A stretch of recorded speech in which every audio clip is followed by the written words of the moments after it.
And welcome to the Scene Weekly podcast. We harken back to our college book days and put two movies the same season as we throw rose petals and lips at each other, tie a can or two in the back of the lobby, and say, I do to your favorite person, to your favorite person on earth. This week's episode is focused on wedding movies with Father of the Bride trying on 27 dresses. Come join Jonathan and Steven and Carolyn for another week of hopefully less plot chatter and copious more film banter. We are Scene Weekly, and welcome to Maui.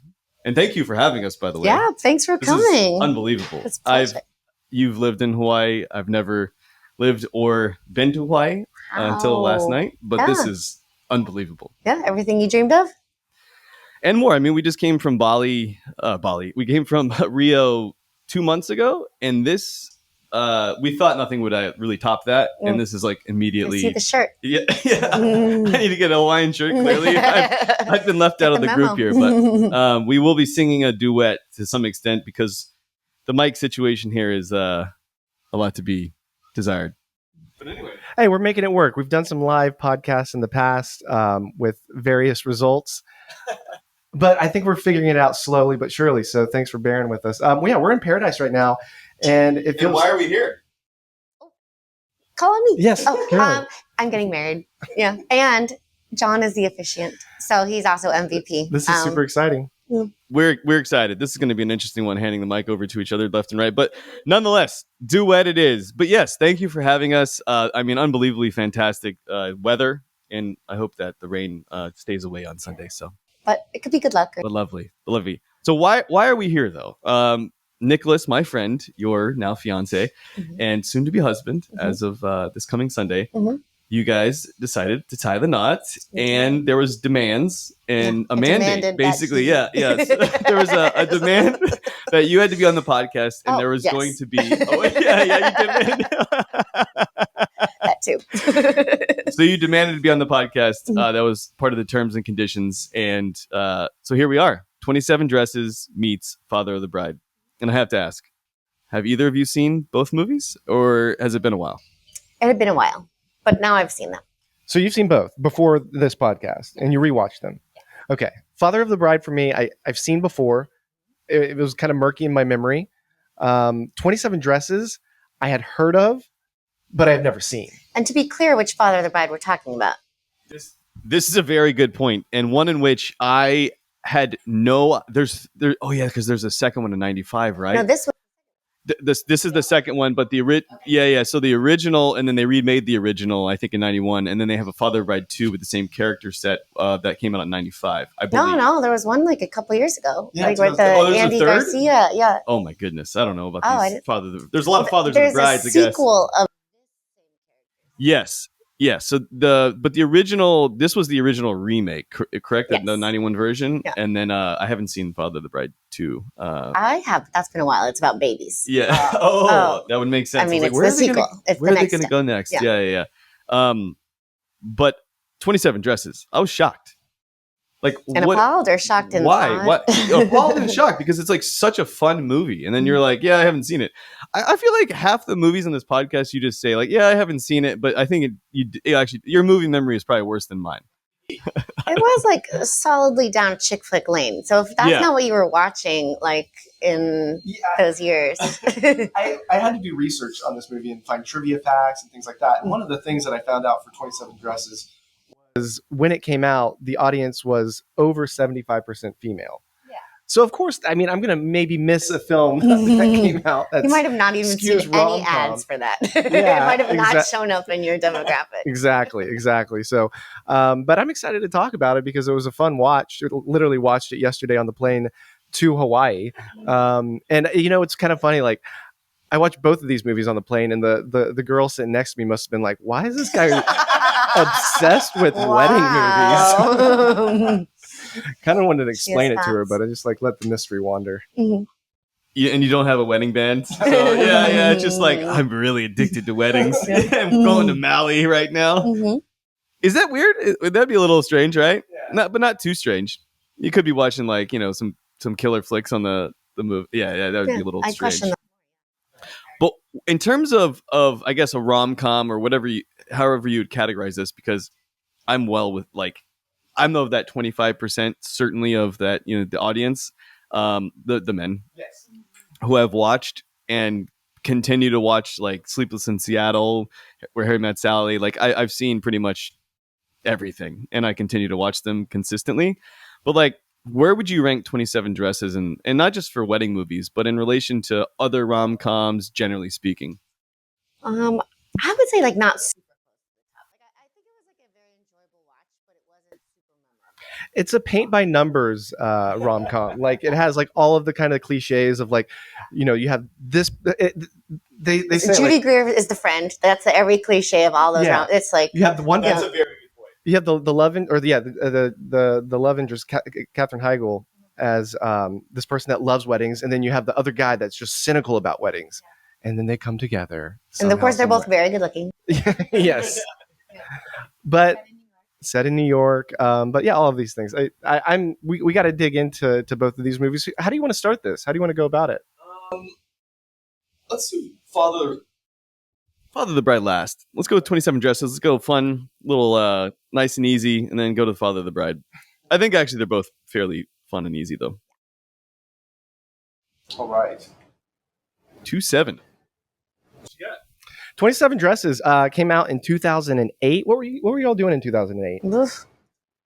The height of the financial crisis. Yeah, I worked it. I just started in 2007, October, and that happened in March. It started, I think, Bear Stearns like went kaput in March 2008. I worked at Bear Stearns. And then I was like, oh, God. That's great. I remember getting into a cab and I was going to Bermuda in March, and I was like, is this normal for like these like just people to like entities to implode? So that was like my first 6 months of life. So that's what I was doing, being like, I guess I'm never going to work in finance again. Yeah. I was graduating from college and then moving to Austin, Texas, and not watching 27 Dresses. But it's directed by Anne Fletcher, written by Aline Brosh McKenna, who also did The Devil Wears Prada, which is a great flick. I've seen it. I haven't seen it recently. I could do a sequel. Oh, really? With whom?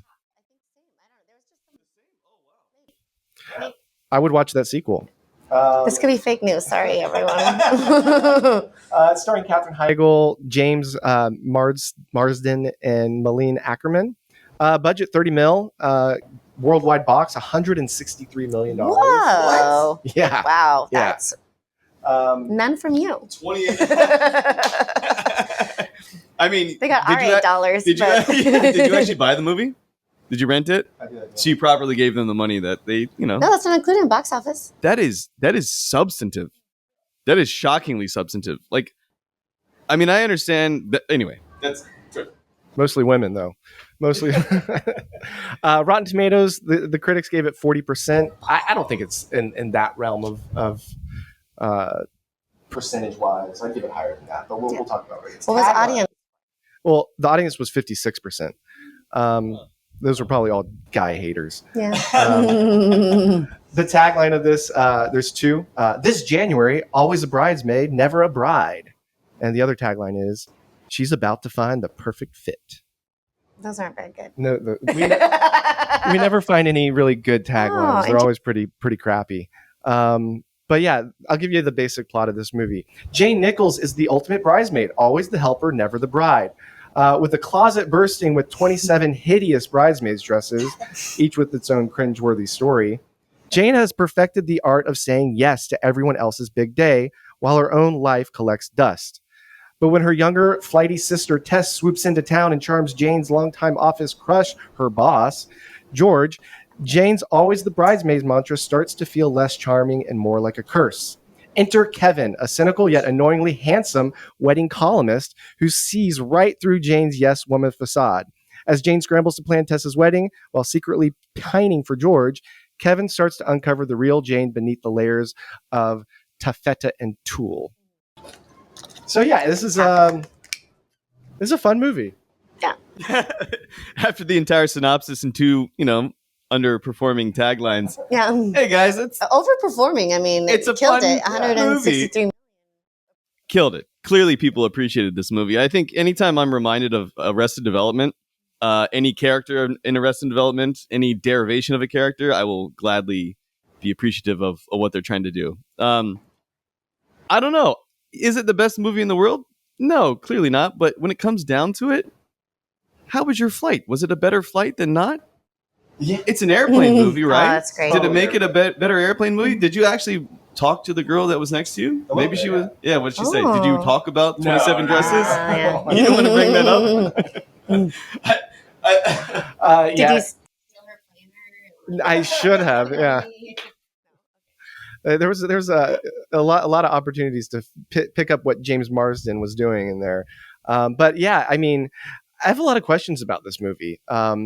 Like the first thing is like, do brides really like save their wedding dresses and shorten them, and they can wear it later? Oh, so story. My mom has her wedding dress, and I tried it on because I would have loved to have worn my mom's wedding dress, but it did not fit. And so I brought it back from New York for her, and she was just like, I think I'm going to have this shortened, and died. And died? So she could just wear it to a party. So I was like, you should probably have it. Like, it's like, it was my grandma's wedding dress, and my mom wore it. So it's very old lace. I was like, you should have that. Like, oh my God, framed, if anything. It has chocolate ice cream on the dress still from my grandma's wedding. So I was like, maybe clean it first, Mom. But like, yeah. So she's 100% gonna. Did she dye it, or is this a she thing was of just the showing. past? No, she said she's gonna hem it and dye it and wear it. What color are we moving? Are we transitioning this to? Wow, blue. I like blue. It's like a baby nice blue, aqua or like would have looked really nice. Like that'd be nice. That'd be nice. Like a mint. I thought that would be cute. Anyways, I didn't know that was a thing. Hemming up dresses of interesting. Well, what are you gonna do with it? That's fair. Sonia, my wife, she rented her dress. Oh, that's great. It was just, smart. She's basically like, I don't want to. Like, when am I ever going to wear this again? I've already planned to like try to sell mine, but I tailored it in a way that I don't know if anyone's going to be buying. So me, and maybe this is the reason I'm the 25% of men that are actually watching rom-coms of this nature. I would want to keep the dress. Oh. I'm a hoarder, I guess. Does that make me a hoarder if you want to keep the dress? Well, a lot of people basically, yeah. I'm sorry, in the fires, they I live in Los Angeles, so we just had a lot of fires. People lost a lot of sentimental things, and people are talking about having lost their wedding dress and how upset they are about that. I also would be like, why do you still have that? It's their thing. Do you keep if you're a bridesmaid, do you keep those dresses? I have a couple of those, but only the ones that I thought I'd wear this again. I have not worn them again. Oh, but, yeah? Only the ones that could transition to a great New Year's Eve ball, which I haven't. Do you wear your bridesmaids' dresses again? Yeah, I turn them into mini skirts. No, I've only really gotten the tux and everything like that, but I just rent those too. So who's gonna? I mean, guys, I guess they can keep their suits around just like Steve Martin did with his tuxedo in the next movie. A little crossover. We can cross over a little bit. It's not a big deal. Do you think 27 suits would work well? I think so. Yeah, I want to see that movie. Who'd be a star of that? It'd be like an old school Matthew McConaughey in the 90s. I think that would be perfect. Timmy Now? I don't even know who that is. Oh, you're just shortening things. I still think he's 18 in my head. So yeah, I'm not sure. How old is he? I think he's 18, isn't he? He's 27. Oh, no. Perfect age for this. Yeah, exactly. This is Katherine Heigl, peak, right? Yeah. Pretty close to Was it. this before or after Knocked Up? Yeah, when did Knocked Up come out? Was that 2004? Wasn't she in Grey's Anatomy, right? She That's what her was. big breakout was. Yeah, and then but she I started couldn't doing- watch her in that. I couldn't watch her in this. I struggle with her. Are you a Katherine Heigl hater? Or? Yeah. Her and Ben Stiller, I just can't watch either of them on screen without just getting very tense and Interesting. uncomfortable. Yeah. Do you have anybody like that you just don't like watching? Yeah, Anne Hathaway for Oh, sure. interesting. Yeah, not a fan. And Ned Ryerson, the guy from Groundhog Day, the antagonist. Yeah. Tobolowsky. I cannot stand him. Yeah. It's probably because his name is Steven. Ouch. Thank you. Ouch. Yeah, I get this a lot. Now you see my plight here. At least we're in paradise. So it's a little bit better. If you were in a cab and somebody left their planner, would you go through it? Would you rifle through somebody's planner? No, that was a bit invasive. But he was curious. If you knew who that person was, yeah, possibly. It's similar to like, opening up a medicine cabinet, for example, in Father of the Bride. Sometimes people have to use the restroom. No, the medicine cabinet thing. He was probably looking for her name on the planner or something, and then decides to put Kevin throughout. Yeah. But the medicine cabinet, there's no excuse. That's not okay. Yeah. But what if you find something? Horse tranquilizer? Yeah. I just have to say, I didn't remember Jan from The Office, and I was like, "What, Jan?" Oh, I to be honest, I don't know her actual name in real life. Yeah. Which is regrettable. Probably most of the people from The Office, to be honest with you. But shocking. I love they're not cameos, but like the moments that you forget. Yeah, she's the boss in everything she does, right? She's the boss in The Office. She's the boss in this movie. Yeah. Well, she's the boss who's not the love interest.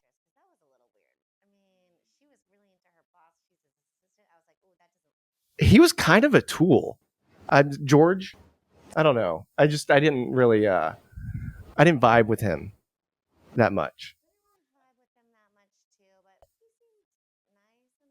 But the thing is like, out of all the women in the world, you're going to pick your assistant, like the person that does all of your work, your assistant. You're going to pick her sister to start dating and marry. It's a strange organization of events. Let's be honest with you, and especially at the time where collectively everyone's coming together. Like, I'm going to show my love interest, and then the sister comes. It's odd. It's a weird thing.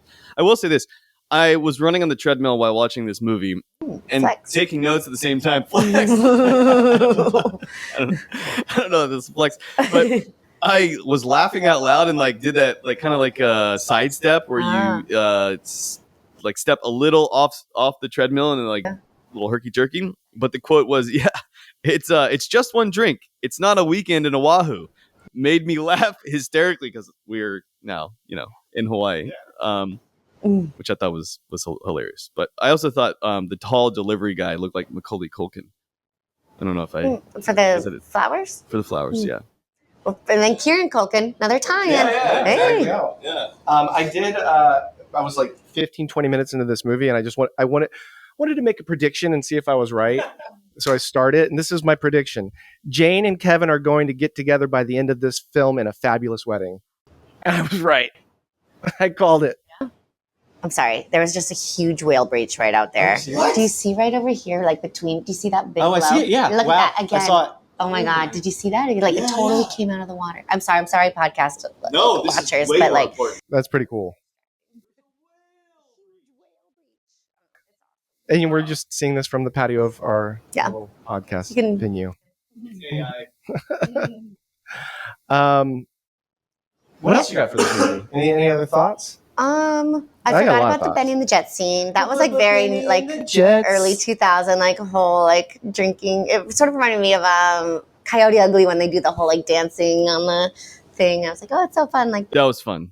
The big takeaway from me for this movie, it's not that it was the greatest of all time in rom-coms or otherwise, but it just left me. It was just a fun movie to watch. It wasn't amazingly acted, but I got done. I was like, yeah. Am I going to watch this immediately again? Like I'm reading I don't know, not quickly, but this was fantastic. I loved it in a way that it was meant to be. Have you ever been to 2 weddings though in one night? No. Bridesmaid or otherwise? I was like, how is that this? That seems extra. Maybe in New York is the only place you could do it because it might not be that far. But that's true. Yeah. One takeaway from the movie, I do miss nights in New York though, I would say. And then I go to New York now and I'm like, I kind of like the burb life. So, but seeing the boathouse, Nick and I used to run by that pretty much every single day for years upon years. I was like, it did make me want to go run Central Park again. That was my big takeaway. One of my big takeaways was, I don't know if I got it from this movie or I thought this before, but I do love always watching the groom when the bride walks down. And that was sort of like a big thing. And so I hope you guys all do that too, because I don't like attention on me. So just look at Nick. But like, I don't remember if it came from this movie, but that's always a thing. No, it's such a true statement because like that's the moment when the groom sees the bride and his reaction, and they captured that really well in this wedding, or this movie. See, you're engrossed. I was engrossed a little bit. I like the James Marsden character telling her, like, practice saying no. Like, it's okay to say no. You don't have to say yes to everything, because she's just a people pleaser in that way. And the sister just had no real personality. She just faked everything. Like, she was a vegan and she liked hiking and dogs. Yeah. Well, I mean, she just was copying everything pretty much to a T. It's kind of what you used to do, like maybe when you're 13 or 14, just to try to get in the cool kids club and try to date the girl. I did see, so I'm an eldest child, and I definitely saw like youngest child, oldest child syndrome on this. I get very judgy about that. Nick's a middle child, so like don't even get me started. But like, but you can definitely see like the oldest daughter is always in charge and runs everything. And I'm like, that's me. I'm the youngest, but my sister and my brother were so distinctly we were just vastly different from each other, and I was like, I don't want to copy either of them. Like, my brother's a psychopath and my sister's a saint, and I was like, I want to go like somewhere in between. Interesting. But Father of the Bride, shall we? Yeah, we shall. We can hang up all those 27 dresses and move on to a nice early 90s. I mean, this is kind of like a rom-com, but it's more like a, what would you say, like a coming of age father-daughter. It's a nice like family movie. Yeah. Like, I think I remember watching this with my family. Like, it wasn't like you go with your girlfriends. Like, yeah, I don't foresee any girlfriends getting together and watching this collectively. It'd be like men getting together and listening to like Jodeci. I think that would be it'd be an interesting moment nonetheless. But with that being said, Father of the Bride, 105 minutes. The director is Charles Shire. I think that's how you say his name. Year of 1991. It's rated PG. It's a comedy, 70%. And similar, what was the budget for 27 Dresses? So 20 million and 129. There's a secret recipe in the 90s for making rom-coms, or like, I guess, the early 2000s. Do you think you could write like a rom-com, like a good one?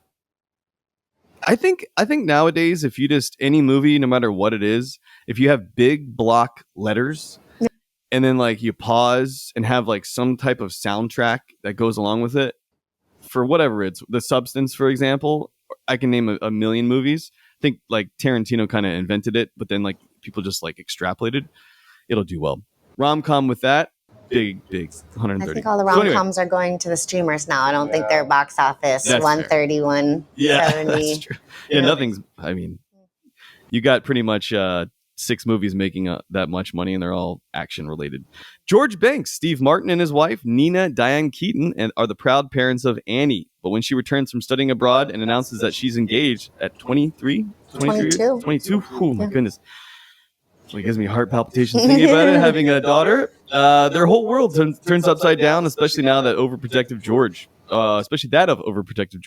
From meeting the in-laws to wedding plans with an over-the-top consultant who is played by Martin Short and his flamboyant assistant, B.D. Wong, it seems as if the troubles never end in this update of the classic Spencer Tracy comedy.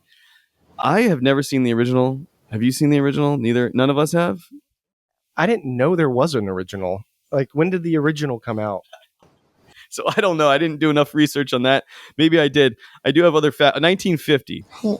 So Tom Irish actually made his film debut in The Father of the Bride, and this was his last movie, and he plays the same character, Ben Banks, in both versions. The original actually did much better in the sense of not monetarily, but was up for Oscars, which is shocking for I don't know. But Steve Martin's role, I believe he was up for an Oscar. A family film. The best family film? Was there an Oscar back then? They should have the best rom-com. Do they have that for like MTV Music Awards or Video Awards? Yeah, I don't know. Well, now they have best commercial film or something, right? In the Academy Awards, they added a commercial, picture. Or maybe it's just the Golden Globes, but they have it. Is it the Golden Globes? Yeah, okay. they did, like, best like box office bonanza film or something like that. Not exactly those words, but Marvel. So basically the best. Oh, it was Wicked? Oh, yeah, Wicked. Oh, wow. Look at that. Yeah, I would say the 90s, for whatever it's worth, always had these movies that kind of like made you not necessarily like root for it and against it simultaneously, but like it was frustrating, especially like at the end where you just wanted them to dance. And I'm getting immediately to the end of like, can they just fucking dance for once? Like everyone's getting in the way. He thinks he's taking a shortcut, and it's not taking a shortcut. But I will say this: the camaraderie and on-screen performances on every single movie that I've seen of Steve Martin and Martin Short, I love. Yeah. Like I don't know what it is. It's kind of like what is it? What is the movie? Fat guy that died with Chris Farley, yeah, David Spade. It's like that on-screen like performance of just like put you in a good mood, just having a fun time and very enjoyable. But I would say at 22 years old, if my daughter wanted to get engaged, I would support it. But like, oh god, man, that's rough. Yeah, I mean, like everything that Steve Martin was saying at the very opening monologue of the film, where he's like, it's basically after the wedding and he's talking about his daughter getting married, and then you see like her coming back from Europe and announcing it. Like, I don't even have a daughter, and I would feel the same way, I feel like, as Steve Martin's character of like, now I have to let my baby girl go, and he's like sitting across the dinner table from, and he like immediately like switches and he sees her as like a 7-year-old kid. Yeah, that was because that's what he still sees her as, Yeah, I would really like to actually like talk to your dad to see like how he's feeling in this moment. Well, I'm 42 or 41, almost 42, and I'm the eldest, but I'm the third to get married. So he's already like. Still, it's you're the first though. You're the first. You were the first to go through everything with him and for him. So I don't know. To me, like having that, like my sister getting married, on paper, look, I got married like a couple months after my sister, or a few months after. But like when it really comes down to it, if there's numbers, my mom was probably like more excited for my sister to get married. She's the eldest of the family. My brother actually was the first to get married. But what does it say about middle child? I'm curious what you're about to say about Nick being the middle child. Oh, I'm not saying that on camera. Okay. Just kidding. Love you, Nick. But how are you feeling? How are you feeling now that Sunday's like right around the corner? Yeah. I don't want to like, get into the extreme details. And going to your point of not wanting the attention on yourself, Sonia and I really identical the same exact way. We're like, just let's get this, let's get this over with. Having the family, having your friends together is the best part. Like having like seeing all of your favorite human beings like at once was outstanding. It's exhausting at the end of it, but like, that moment of the ceremony, it's not to put more pressure, but it's like it was a lot. Yeah, it was a lot. I mean, as our officiant, I've sort of already told you, I'm like, please keep this short and sweet. Like, I am not like interested in extent. Nick was like, we'll do more readings. And I was like, no, just two. Like, not even readings. They're just quotes. Like, they're fast. But I want that to be done so I can just like, you guys go so well together. Like you had a point that I actually use and I picked up instantaneously, and I started providing to people, not only in the work capacity, but just in like my personal life.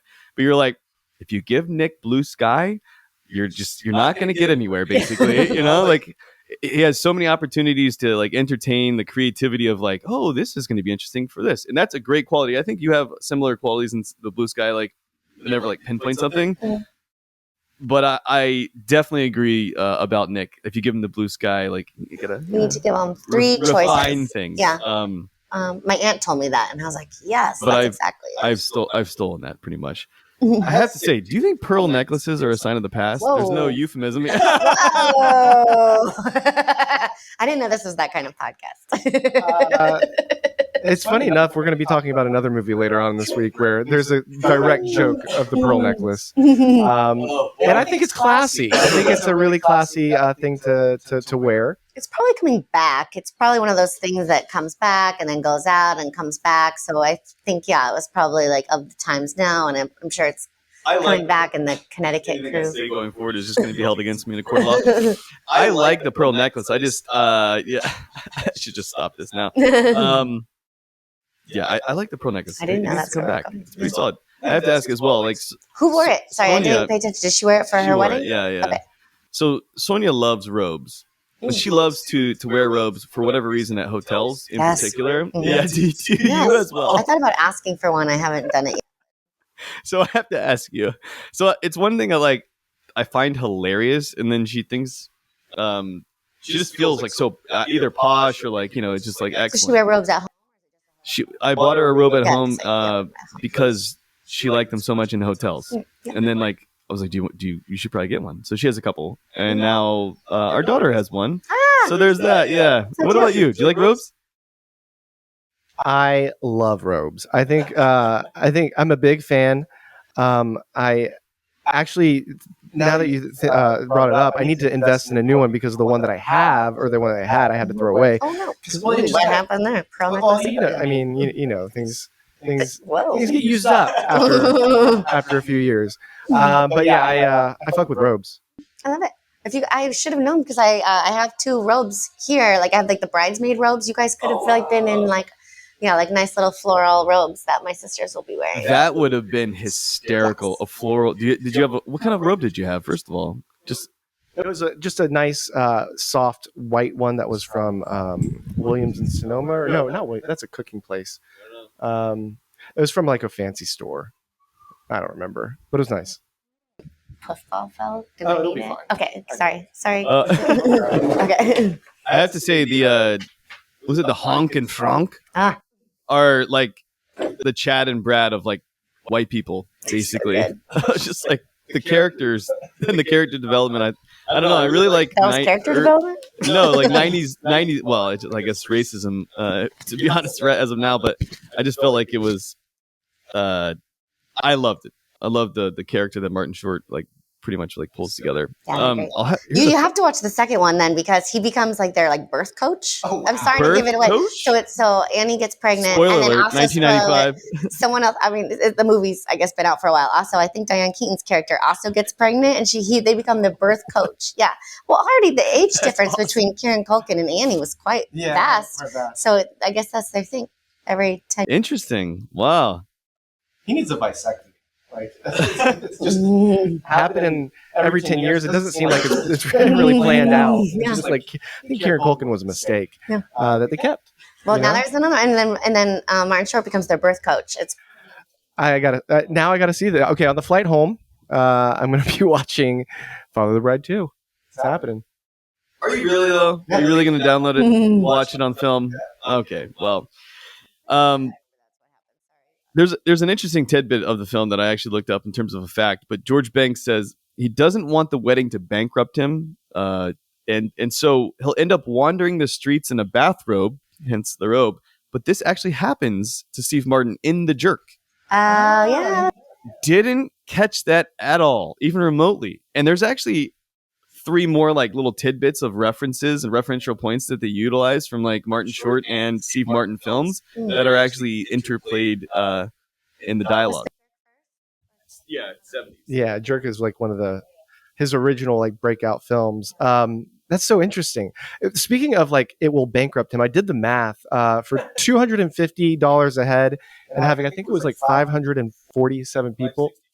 Yeah, it was going to be about $137,000 just to feed and provide the for the venue of the house that they were going to have. Like he was originally picturing a backyard barbecue wedding with like picnic tables and him wearing a chef hat, which would have been kind of fun and cute. But yeah, I mean, that wouldn't have been. Sorry. No, that's to my future wives out there. just know I got a plan. But $250 a head back in 1991. I mean, that's got to be steep, right? It's probably pretty steep. There was like a translation. There's swans. I mean, you can actually do the math of it, but that's got to be like double of what, like $250K. That's you're getting down in your backyard. Yeah, makes no sense because it was all swans. Well, the swans, the like table rentals and everything. That's expensive. I'm a budget expert currently. Right. Yeah, their flowers were budget. When we got married, we were going through some tough times. We were both unemployed. We had just bought a house and had just put a down like payment on pretty much everything in our life to some extent. Not doing great, all of us. And then in October, we're getting married, and we're like, do we really need flowers at our wedding? Because we're like, we got like a $12,000 bill, and we're like, yeah, let's just get rid of flowers. Did you have flowers or no? We the bridesmaids had flowers, we had flowers, and that was it. So it was a few $100s, but we were like, Even that being a few. we don't care. But I would have liked flowers. This, I guess, is the other 25% of me. I would have liked flowers. Honestly, I like flowers. They're nice. Yeah. What's your favorite flower, by the way? Both of you. Hmm. Mine's a calla lily. A calla lily? That's right. I'd have to look that up. It's like an Easter lily. Calla lily. Oh. Okay. Oh yeah, it's pretty. Are those like honeysuckles? No. I like honey. Oh, I just have some of the nectar. I did that as Georgia, and me and my sister would go back there and like have a little. Don't do that for safe? calla lilies. I think these are poisonous. I think at least my mom told me that growing up, so must be true. Yeah, I don't know if it's the smartest thing to just suck juice out of plants. It's probably not the best idea. Yeah. Don't. The honeysuckles, I understand. I used to do the same thing. I think people in the South are kind of they're missing something or everything. I don't know. But you were not born in the South, so I don't know what your excuse. Indiana. I was born in Georgia. Oh, were you? And then you moved to Fort Wayne? Fort Wayne was when I was moving there in middle school. Oh, look at that. Don't even know you too well. So why would you go back to Georgia is the weird thing, after Hawaii? But I will say I wanted to say the barbecue scene if I actually had a microphone, but the panning of like what the barbecue scene was going to look like, and then the panning back was probably my favorite part, like of the entire movie. Yeah. Of just like, what is this actually going to look like? He's joyfully like flipping burgers and the hot dogs and like, oh, we're saving tons of money. It's going to bankrupt him, but it doesn't. I really like the suspense of like waiting and wanting to see who this guy was going to be. Like who, what's his name? Brian. It's like, is he going to be like just not put together well? But then like he's literally perfect. Like, I mean, they're worried about like his job because he's like a contractor, and it's like, what does that mean? He's unemployed? No, he's got like he's worldwide like computer specialist, and his family. Yeah, and his family, like you go to their house, and it's like 10 times bigger and nicer than the Banks's house. Yeah, so this is and he like genuinely loves her. Like you can tell, like he's like. Yeah. But I will say, what would you do if somebody gave you as your first gift, like an anniversary gift, a household appliance? Do you guys want to know what Nick got me today for Valentine's Day? I would love to know so much. So please divulge. Everyone, pro tips here you can at the Bronx Zoo you can name a cockroach after someone. So he named a cockroach after my sister's dog, who I like am. So it's a cockroach.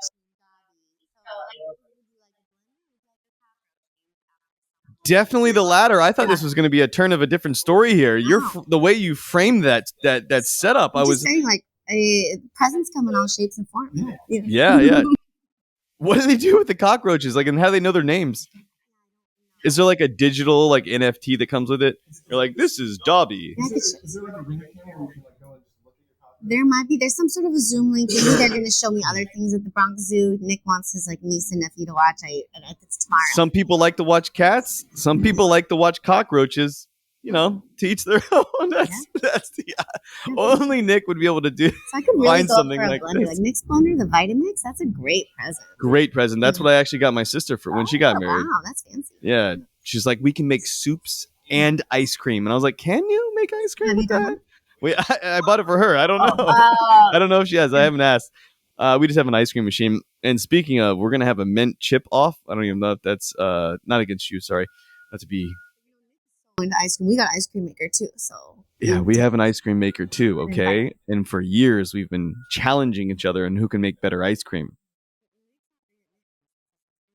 Do you know why?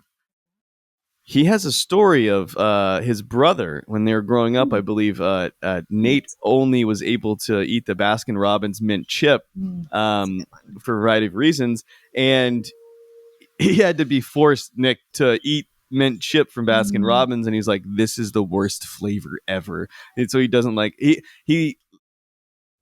He does like it. recently, He yeah. does like it, but if he has the Baskin Robbins, it's like a vomit city for him, and it brings some rough memories, if you will.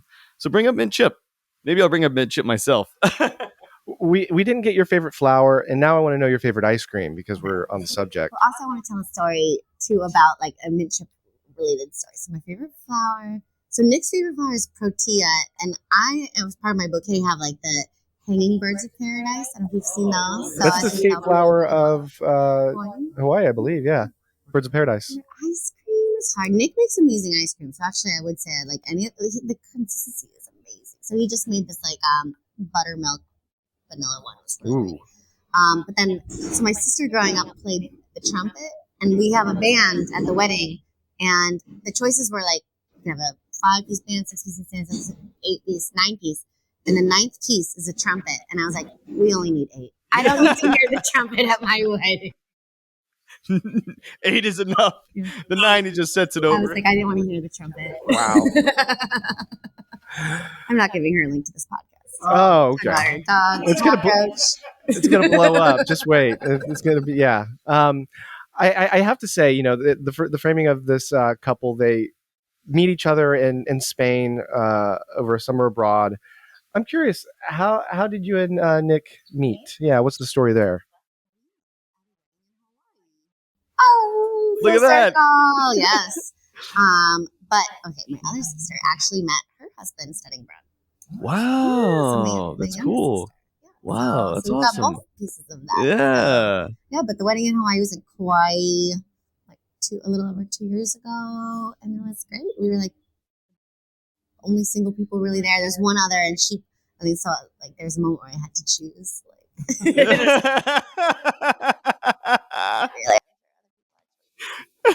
Yeah.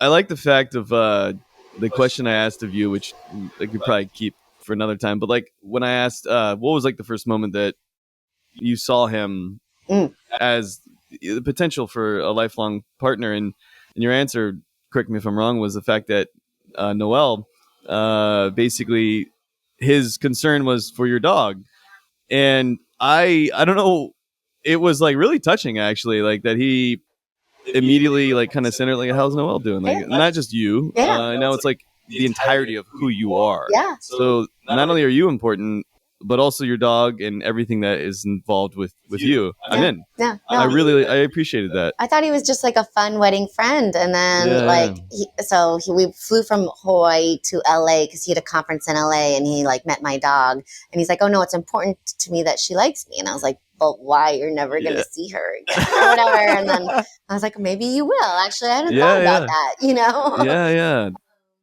That's one of those moments in either of these movies, probably 27 Dresses, that'd be like, that's the tipping point, like the tipping point of a movie. Yeah. So I'm gonna to rip this off and use it in some sort of script I have in the future. And it's true, dogs can tell like if you're a good person or not, and it's I think it's important, like, have the dog meet maybe a potential partner. Yeah. There you go. Yeah. She doesn't like men or facial hair, and Nick is both of those, and she loves Nick. So I mean, I think it's she's got a lot to overlook him. Wow, and she still likes him. That's super impressive. Yeah. I was gonna ask how many stitches did he have after they met, but but I guess I have to ask, what are you most looking forward to on for Sunday? Since we are talking about weddings, and this is a wedding podcast. I'm just really looking forward to the dance floor, because I feel like at that point everything will be done, and I can just groove and just have a great time. And the dance floor, like after the first dance, like just after. So the attention's off. Yeah. Now it's just loud music. Yeah. That's a good move. That would probably be my answer as well. Yeah. A lot of people are going to have probably the dance floor like after the photographer leaves, It's just like all I will say, just eat something. Yeah. I'm pretty sure I won't have a problem with that. It's like my number one focus at all times. So, but like maybe, I don't know. That's Sonia and I did not eat enough by the time the wedding wrapped. We were just like, just done. The food's going to be great. Yeah. So I'm excited. But eat something, yeah. Well, I'm very excited too. I'm just wondering, like, this is, you're already in paradise for your wedding. What's the plans for honeymoon? It's a great question. Nick and I have been fortunate to travel a bunch already, so Okay. that's sort of incorporated in the wedding. We've already been to like 6 continents and things like that. So we've been talking about it. We were thinking about like my youngest sister who met her husband in the study abroad. They live in Australia where they met, and so maybe we go to Australia and from there like to like a tropical island to do diving and fishing and things like that. But it's in the works. Like I feel like it's going to be like a second half of the year thing. So we haven't. No rush into it. Yeah. But we will be here a week after the wedding as well. Oh, But like his whole family's here, my whole family's here, so it will be nice, but like not a honeymoon. Got it. Yeah. They've been on like 17 honeymoons prior to this anyway. I mean, honestly, like I remember, I think we were having a live conversation, maybe the first time I met you or possibly the second. And your family was going to, we're in French Polynesia? Yeah, Fiji. And you were pitching the idea and you're basically like, you idiot, why wouldn't you go? And I was like, you idiot, what do you, why? It took him, he like I didn't may have a commit to going conference. I until was the like, week cancel before. cancel all of your plans. What are we talking about here? Like, get on the plane. And they eventually went, of course. But that was like, clearly you should be going to Fiji right now. That would be a good rom-com, 17 Honeymoons. Oh, sign me up for that one. Pitch that one right there. Yeah, that sounds great. We're going to be talking about 50 First Dates soon enough. So we got Hawaiian movies. Yeah, I love it. Movie set in Hawaii. Yeah, so fun. Excited about that. Yeah, tomorrow, actually, with Hashem. Oh, fun. We're doing a morning podcast. We're going to be discussing Forgetting Sarah Marshall and 50 First Dates. Oh, that's great. I have no idea where we're going to record this or if we can actually set it up and You could probably record it here. something less than an hour of time. God, it's just terrible. We should actually go to the beach and get a long extension cord. How about that? Might be windy. But thanks for coming on. This is brilliant. Awesome. And thanks for inviting us. Oh, ratings. My goodness. So basically our rating system is 5 glasses because we both wear glasses. And so each one, basically, if you were to say like a half star or half glass, is a monocle. Wait, did you say 5? Yeah. So like 5 stars, 4.5. Yeah. No, we're not wearing them. Yeah. So it would be basically listed under each of the movies. And then let's say a Memento, Apocalypse Now would be what we call golden glasses or 5. And if you were to actually... I see. Yeah, so... Ooh. And so our rating system... Yeah. We try to do what we think, not an objective pursuit of breaking it down like from a critical standpoint per se, but more of like a gut feeling. So, why don't you go first with 27 Dresses to see what you got? Okay. 27 Dresses.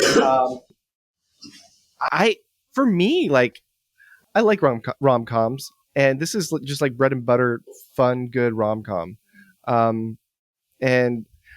Like I said, I can't say that it's going to be the most groundbreaking cinematic achievement ever known to man, but I had fun with it, and I'm going to give it 3 glasses.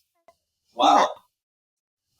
Yeah, so I would agree for most of the parts that you said. I had it at 2.5 glasses. 3. I'll go down there with.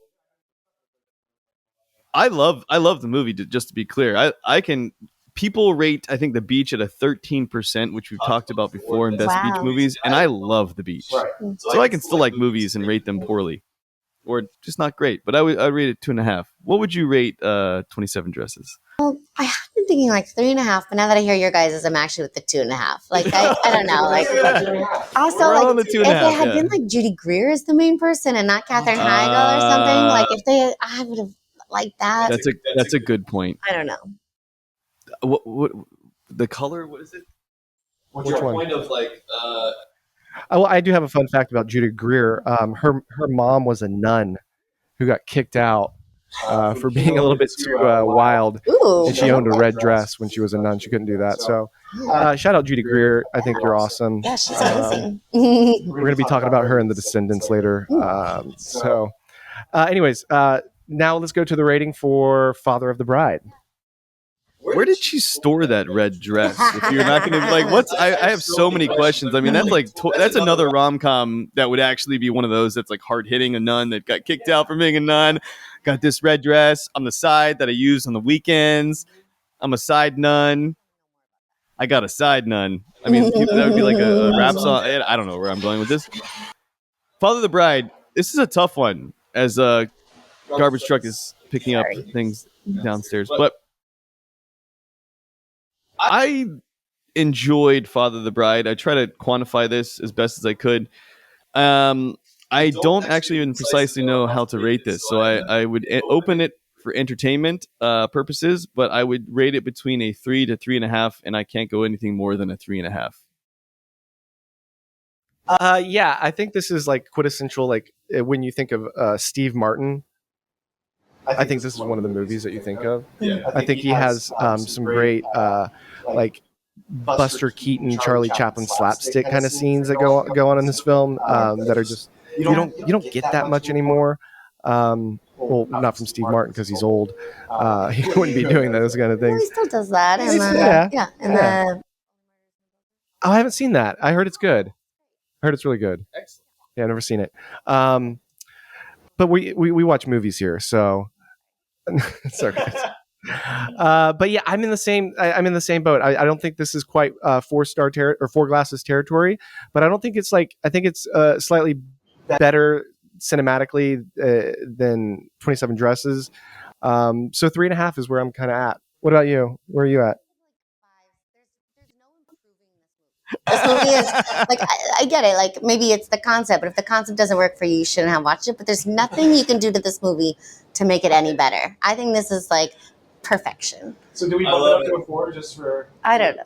Like there's no writing that you would have changed. There's no casting. There's no like cinematography. It's perfection. This is your wedding, and it's a 4-glass movie. Everyone gets a car. Everyone gets a glasses. I'm happy with that, and that's we're going forward with that. This was fun. Yeah, this is great. Thanks for having me. Yeah, thanks for coming. This was a lot of fun, and thanks. I mean, you're the one hosting us. Let's be honest. Thank you for inviting, honestly, and demanding that we actually do this. This has been a joy. Yeah. As the birds fly. Yeah, it's gorgeous. Yeah. Guys, there have been so many more whale beaches. I didn't want to distract you again because I feel like I want to be more than like a one-trick pony. But is this normal? It's been it's February. Whales reach. Yeah. Right. Till next time.